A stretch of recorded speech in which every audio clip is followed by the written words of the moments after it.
probably gonna regret this moment. Car is locked and loaded. We are heading out. Do you ever get this lucky? Ever?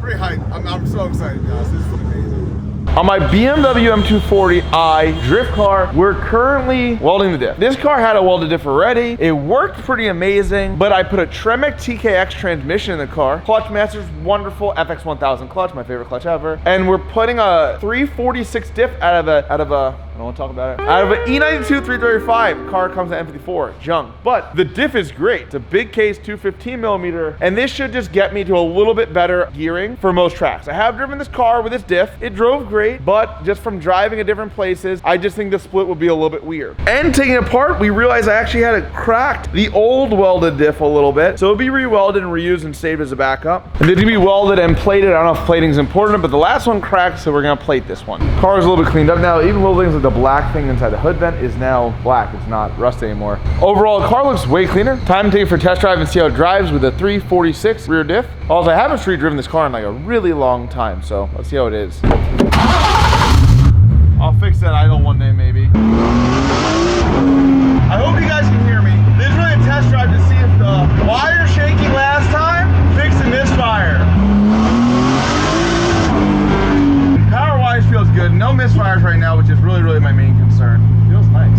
I've now probably been through 100 rear tires in the car, saying crazy. We spun a bearing, we rebuilt the motor and built the motor. And then the next step we're gonna have to do in the future is like redoing the wiring harness, redoing the engine harness in the car. It makes about 600 wheel right now. I'm on stock axles and stuff, so I don't want to break them. My wiring problem, we finally figured out actually. It was a wire touching the chassis. Something was shorting out. And now I actually feel confident again because we saw a spark. We wiggled to the point where we saw a spark. If you guys have been following for a while, you know that this is my Drift F80 M3. I've owned it for about 2 years. I've drifted all across the country. It's my hands down favorite car. I've had the best experiences with friends in it, the best moments in it. It changed my life because it's what got me into drifting. And with all the good stuff being said, it's time for me to do a giveaway, and this is the car I've chosen. I'm probably gonna regret this moment. You guys are gonna see, we're gonna clean this car up, do a little bunch of things here and there over it in the next few videos, and then I will replace it with something. I don't own that car yet. As soon as I buy a replacement, I'll let you guys know, but all the info is down below. There's no purchase necessary to get entered to win this car, but every dollar you spend on Rktunes.com will get you entered. In preparation to try and drive this car in Canada at the LZ World Tour, there's a local Long Island drift event, which is not common. I think it's the second one ever. We're gonna put this roof rack on. It's an OEM roof rack with an aftermarket, I guess, attachment on top to try to throw some wheels on it to street drive the car 45 minutes, go drift, street drive the car 45 minutes back. Pending it all works out great, I know I can go to LZ World Tour and not have a problem. This is sort of my test, and my test is like 4 days before I have to leave, so it might be coming a little bit close. There's nowhere to drift on Long Island easily without doing it illegally.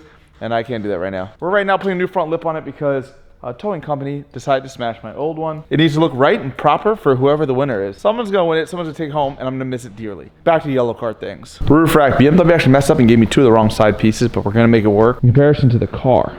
Huge roof rack comparison to the car, but it's gonna fit, it's gonna work, and get me to this event. The roof rack is on and mounted. I think it looks pretty cool. Hides my carbon roof, so sort of a down flex, but whatever. Got some tires mounted, empty fuel jug. I've never been ready for a drift event prior to like an hour before the drift event, so it's a very weird feeling. I get to go home, go sleep. Car is locked and loaded. We are heading out. It's like a 45-minute drive, nothing crazy. Time to go drift. Got extra fuel, extra wheels this time on the roof rack. Normally this all fits in the car with minus the extra fuel jug. I don't like putting it in the car, but having the roof rack, I guess it's convenient versus jamming everything in here.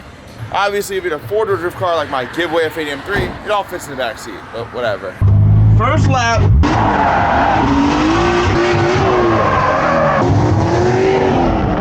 Oh, I can't turn this off! Overall, I think today was a pretty successful day.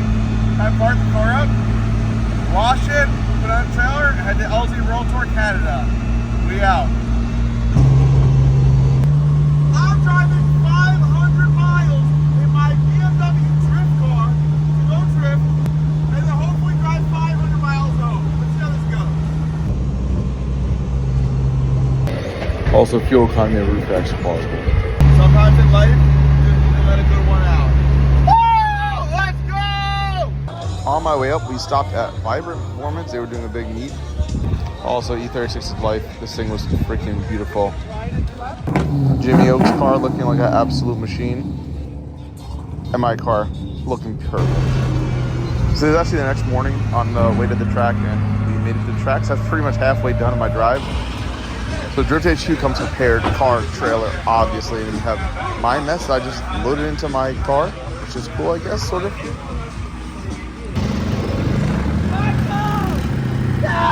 Trust no one in golf carts ever, straight up. Why are you hiding, Colette? Stop hiding.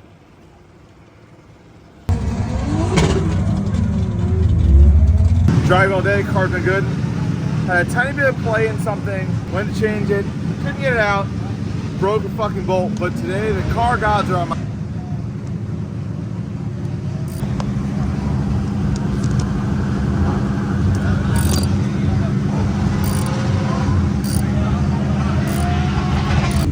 One like equals one prayer to the car gods. Do you ever get this lucky? Ever. Ever. I asked for help with the banner, and Cricket literally was like, they call me David Banner. Windshield banner's going on. I finally feel more legit. Did some practice runs. Feeling nice. See if I can get the entry a little bit better. See how good I can do. Obviously, I'm limited on time. I can't be here for the big event. We're going to see how high I can qualify. If I don't, see how far I can compete in today's event.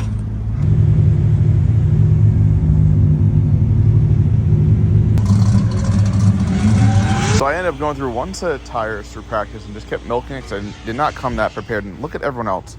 Tons of tires everyone burned through it. I got one set I ripped through. Not good. The sheer amount of people everywhere was wild. Spoiler alert, this did not help at all. It's qualifying time. My 50 laps of practice are probably not going to show because I'm really probably going to suck. But I'm going to try and put it deep into the wall, stay floored, and fucking send it. Pretty hyped. I'm so excited, guys. This is fucking amazing. Let's see. Great initiation. So my first qualifying run, the main thing I had big problems with was getting deep enough in the first zone, as you see. The rest of it, I feel like I hit the zones pretty good, like as good as I could for my driving ability and stuff like that. Touched this zone a little bit. Also, I do have to drive this car home, so I did not want to go out and total it and drive on the edge and hit the wall all the time, but it pretty much sucked. It was, I think, a 55 score. For the second one, I was like, I got to throw it harder, threw it at the wall pretty hard, and then I went too deep. I was in the dirt, pretty much sucked. The whole rest of the run was a dud. So, I mean, I touched some zones, but dud.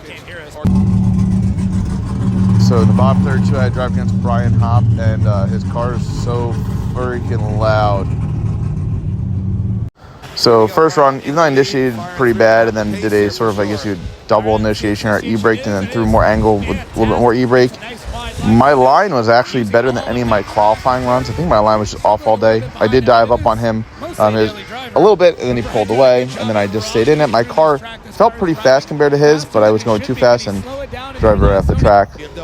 At this moment, I knew I was pretty much taking an L today, but I decided to throw a little bit harder and went too hard into the dirt. And then the rest of the run, I felt pretty okay.